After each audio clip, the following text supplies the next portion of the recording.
Hey everyone, Noir here. Let's get into today's Reddit story. My parents spent $60,000 on my sister's dream car. Less than a month later, she destroyed it. But the part that still keeps me awake at night isn't the crash. It's what my parents demanded from me after the police left. I am 22 years old, and I still live at home with my parents and my 19-year-old sister, Chloe. If you have ever grown up as the child who could never measure up, then you probably know exactly what that feels like. In our house, Chloe has always been the favorite. No matter what she does, my parents somehow find a way to excuse it. I have always been the one expected to clean up the messes, solve the problems, and carry the blame whenever something goes wrong. Looking back, it feels like my entire life has been built around unfair comparisons. When I was in high school, my parents expected me to keep perfect grades while also working part-time at a neighborhood grocery store. Chloe, on the other hand, barely managed to pass most of her classes. Instead of pushing her to do better, my parents would smile and say she was doing the best she could. The double standards showed up everywhere. I once asked if I could join the school band, but my parents said there was no way they could afford to buy me an instrument. Not long after that, Chloe decided she wanted expensive dance lessons, and somehow the money magically appeared. It was obvious that the rules changed depending on which daughter they were talking about. Even birthdays made the difference impossible to ignore. My 21st birthday came and went without anyone making it feel special. My parents simply walked past me in the kitchen, wished me a happy birthday, and continued with their day. There was no cake waiting on the table, no wrapped gift, and not even a birthday card. I stayed quiet because I already knew complaining would not change anything. Chloe's birthdays were the complete opposite. Every year, our relatives filled the house, decorations covered every room, presents piled up around her, and the whole day revolved around making her feel celebrated. Since starting college, I have paid for almost everything myself. I balance a full class schedule while working 2 separate part-time jobs. During the week, I work mornings at a coffee shop, and on weekends, I pick up shifts at a restaurant. Whenever I asked my parents if they could help with tuition, they always gave me the same answer. Money was tight, they said, and there just was not anything left to spare. For a while, I believed them. Then last month happened. For Chloe's 19th birthday, my parents surprised her with a brand new Tesla. They did not buy her a modest first car that would make sense for someone who had just started driving. They bought one of the expensive models that cost more than I could earn in an entire year working both of my jobs. It was bright white, loaded with every premium feature, and worth at least $60,000. The craziest part was that Chloe had only gotten her driver's license 3 months earlier. I still remember standing on the front porch while my parents handed her the keys. Chloe screamed with excitement, bouncing around the driveway like she had just won the lottery. My father glanced over at me and casually said, "Do not be jealous. Your sister deserves this." I wanted to ask him what she had done to deserve something like that when she spent most of her time skipping classes and going to parties. Instead, I swallowed my thoughts like I always did. I walked back inside, sat down with my homework, and tried to block out the sound of Chloe showing off her new car to every friend who stopped by. Over the next few weeks, that Tesla became the center of Chloe's life. She drove it everywhere with her friends, Mason and Brooke. They raced through town, filmed themselves speeding for social media, and acted like the roads belonged to them. Every time I mentioned that maybe she was getting a little careless behind the wheel, my parents brushed me off.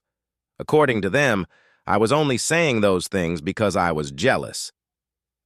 Everything finally came crashing down on a Friday night.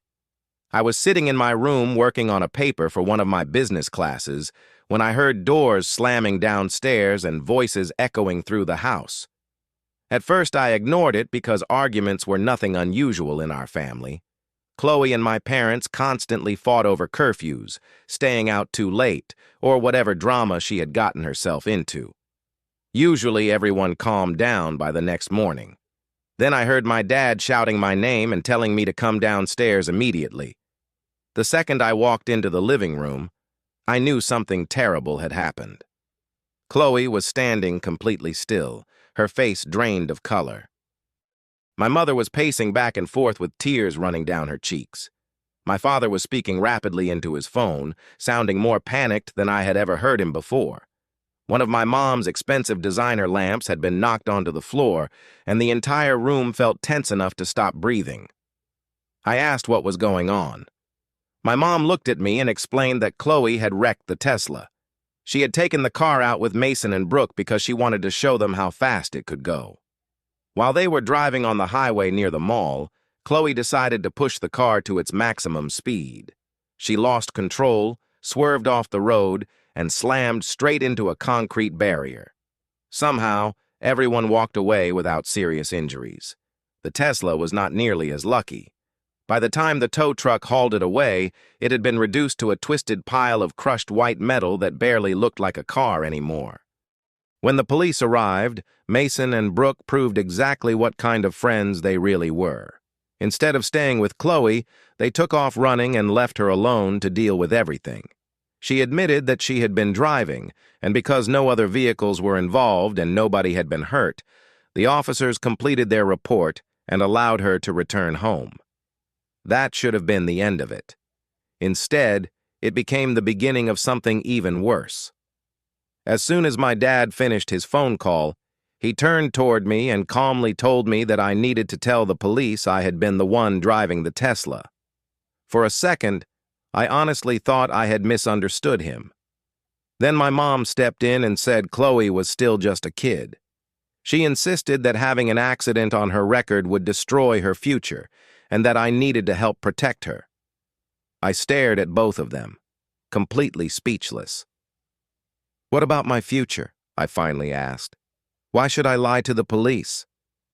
If someone has to take responsibility, why don't one of you do it yourselves?" My father immediately shook his head. He said nobody would believe either of them had been driving, but people would believe it if I confessed because I was older. My mother kept trying to reassure me, saying my father had connections within the police department and that everything would work out as long as I cooperated with their plan. I turned toward Chloe. She had not spoken a single word since I walked into the room. She kept her eyes fixed on the floor, refusing to look at me. Black streaks of mascara ran down her cheeks, but the tears had already stopped. She simply stood there in silence while our parents tried to convince me to sacrifice my own future to save hers. What hurt the most wasn't that Chloe had destroyed an expensive car. It was watching her stand there without saying a single word while our parents tried to throw my future away to save hers. She didn't defend me, admit what she'd done, or even look me in the eye. She simply stood there, waiting for someone else to clean up another one of her mistakes, just like they always had. When I asked if she had anything to say for herself, she stayed completely silent. "If you won't help your sister," my dad finally said, glaring at me, "don't expect us to help you when you need something." I couldn't stop myself from laughing. "You already don't help me," I replied. "I'm paying my own way through college while working 2 jobs. You spent $60,000 on Chloe's Tesla, covered up every mistake she's ever made, and now you expect me to lie to the police for her. That's not happening."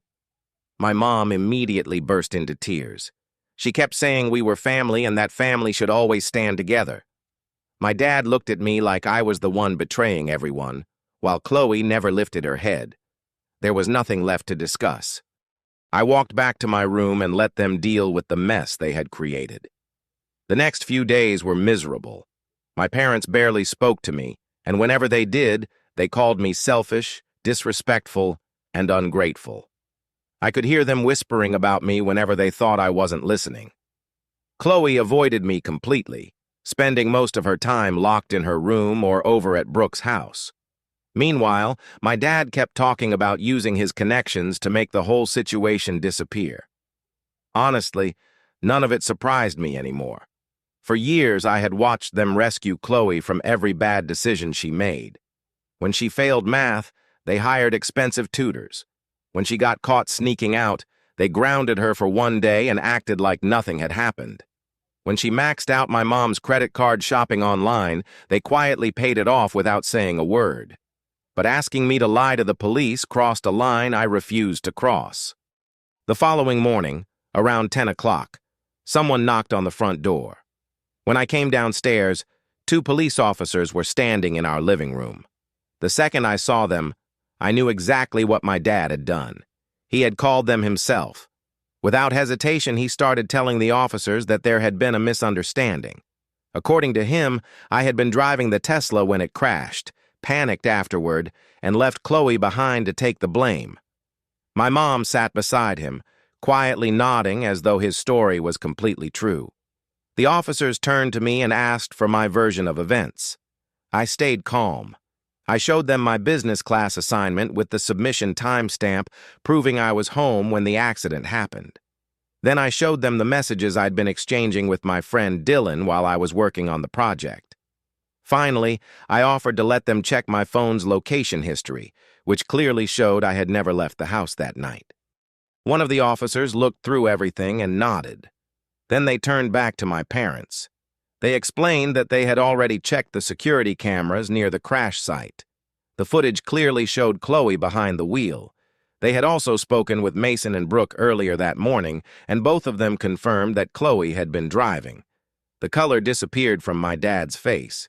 Instead of admitting he had lied, he completely lost his temper. He started screaming that I was destroying the family, that I was supposed to protect my sister, and that I was ungrateful after everything they'd done for me. As he got louder, he stepped toward me with his fists clenched. One officer immediately moved between us while the other grabbed my dad and told him to calm down. He refused. A few seconds later, they placed him in handcuffs and informed him that he was under arrest for attempting to file a false police report, along with his aggressive behavior. My mom begged them to let him go, insisting it had all been a misunderstanding. The officers ignored her. They asked where Chloe was, and my mom called her downstairs. Chloe looked exhausted, like she hadn't slept all night. She didn't argue, make excuses, or even look at me. She quietly followed the officers outside. As they placed my dad in the patrol car, he was still shouting that I had ruined everything. After they left, the house fell completely silent. My mom collapsed onto the couch crying about our family's reputation, my dad's job, and what everyone would think. Not once did she ask if I was okay. Not once did she apologize for trying to frame me for something I hadn't done. That was the moment I realized I had no reason to stay. I went upstairs, packed my clothes, laptop, important documents, and everything else I could fit into my backpack. When I came back downstairs, my mom looked at me for a long moment before quietly saying, "Your father will never forgive you." I didn't answer. There was nothing left to say. I walked out the front door, called my friend Dylan, and explained what had happened. He came to pick me up almost immediately. His family welcomed me into their home and offered me their guest room until I could figure out my next step. Over the next few weeks, I buried myself in work, picking up every extra shift I could at both of my jobs. Over the next few weeks, I buried myself in work, taking every extra shift I could while searching for a place of my own. Dylan's parents were amazing. They never pressured me to explain everything. They simply made sure I had a warm meal, a quiet room to study, and a place where I felt safe. I threw myself into school and work, trying not to think about my family. About a month later, Dylan's sister, who attended the same college as Chloe, told me what had happened. My dad's so-called connections hadn't helped at all. Chloe was charged with reckless driving, fined thousands of dollars, and had her driver's license suspended for a full year. The colleges that had accepted her withdrew their offers after learning about the crash. Overnight, all of her plans disappeared. She was back at home with no car, no school, and no way to escape the consequences she'd spent her whole life avoiding. My dad wasn't doing much better. Because he tried to file a false police report and then threatened me in front of officers, he ended up facing charges of his own. The judge ordered him to attend anger management classes, pay heavy fines, and the promotion he'd been expecting at work disappeared as soon as his employer learned what had happened. The financial damage piled up quickly. Between the legal fees, Chloe's fines, and the Tesla they were still making payments on, my parents had no choice but to borrow money. My mom sold her jewelry, designer handbags, and even canceled the family beach vacation they never missed. Not one of them contacted me. For nearly 2 months, my phone stayed completely silent. The only things I saw came through social media, where my mom kept posting vague messages about how families should always stay together. She never admitted what they'd done. Instead, she acted like they were the victims. Then, after 2 months, Chloe finally texted me. I expected an apology. It never came. Instead, she complained that Mom and Dad argued every day, that life at home felt miserable, and that she wished everything could go back to normal. I stared at that message for a long time. Then I realized something. Normal had never been fair. Normal meant taking the blame for Chloe's mistakes. It meant watching my parents celebrate every little thing she did while ignoring everything I accomplished. It meant being expected to fix everyone's problems while nobody cared about mine. I never replied. Instead, I kept moving forward. A few weeks later, I rented a small studio apartment across town. It wasn't fancy. The heating barely worked, and the walls were so thin I could hear my neighbors almost every night. But it was mine. Both of my managers gave me extra hours after hearing what had happened, and one of them even helped me land a full-time office position with benefits. I was finally able to leave my coffee shop job and focus more on school. For the first time in my life, nobody compared me to Chloe. Nobody expected me to clean up someone else's mess. Every decision I made was finally my own. Of course, there were difficult days. Sometimes I missed the idea of having a family. But whenever those thoughts came, I remembered the night my parents tried to convince me to confess to a crime I didn't commit. That memory reminded me I had made the right choice. 6 months have passed since I walked out of my parents' house with nothing but a backpack. Everyone said I'd fail on my own. Instead, I'm still standing. My apartment isn't perfect, but every time I unlock the door, I feel proud because everything inside was earned through my own hard work. Living alone wasn't easy at first. I had to learn how to budget, cook, deal with landlords, and balance a full-time job with college. Money was tight, and for a while I survived on instant noodles while picking up every extra shift I could.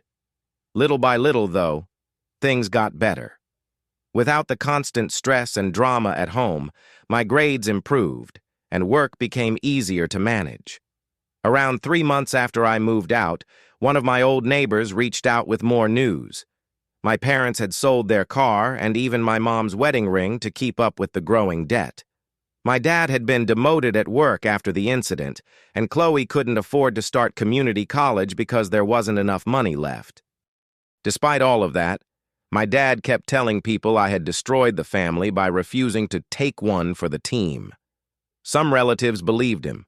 Others learned the truth and stopped speaking to my parents. Even family gatherings turned into arguments about responsibility and loyalty. Chloe eventually got her first real job at a clothing store in the mall. From everything I heard, she hated it. She wasn't used to standing on her feet all day, dealing with difficult customers, or actually earning her own money. Online, she complained constantly about how unfair life had become and how everyone had abandoned her. Then, several months later, my mom started calling me from different phone numbers because I had already blocked the old ones. At first, I ignored every call, but she kept trying. Finally, one evening after work. In the end, my family didn't call because they missed me. They called because they needed something. That was the moment I truly understood that walking away had been the best decision I had ever made. One evening, I finally answered after my mom had spent days calling me from different phone numbers. She sounded exhausted. Her voice was shaky, like she'd been crying. But she didn't start with an apology. She didn't admit they had been wrong. Instead, she told me how miserable things had become. My dad's anger was still out of control, even after the court ordered him to attend anger management classes. Chloe had become depressed and barely did anything besides go to work and sleep. Bills were piling up, and they were afraid they might lose the house. Then she finally got to the real reason for the call. They needed money. She tried to dress it up as family responsibility, saying I was doing well now and reminding me that they were still my parents. "We raised you," she said. "Don't you think you owe us some help?" I let her finish before answering. "I can't help you," I said. "I'm barely paying my own bills, and I still have college to finish." Then I paused. "And even if I had the money, I still wouldn't give it to you. For once, you need to deal with the consequences of your own choices." There was a long silence. Finally, she quietly said, "You're not the son we raised." Then she hung up. She was right. The person they raised would have sacrificed everything to save them. He would have felt guilty for saying no. That person doesn't exist anymore. About 5 months after moving out, I unexpectedly ran into Mason at a gas station. He looked uncomfortable but walked over and apologized for running away after the crash. Then he admitted something I hadn't known. Before getting behind the wheel, Chloe had been drinking. Not enough to seem drunk, but enough that she was terrified the police would test her. That's why Mason and Brooke panicked and ran when they heard the sirens. Fortunately for Chloe, the officers never tested her for alcohol.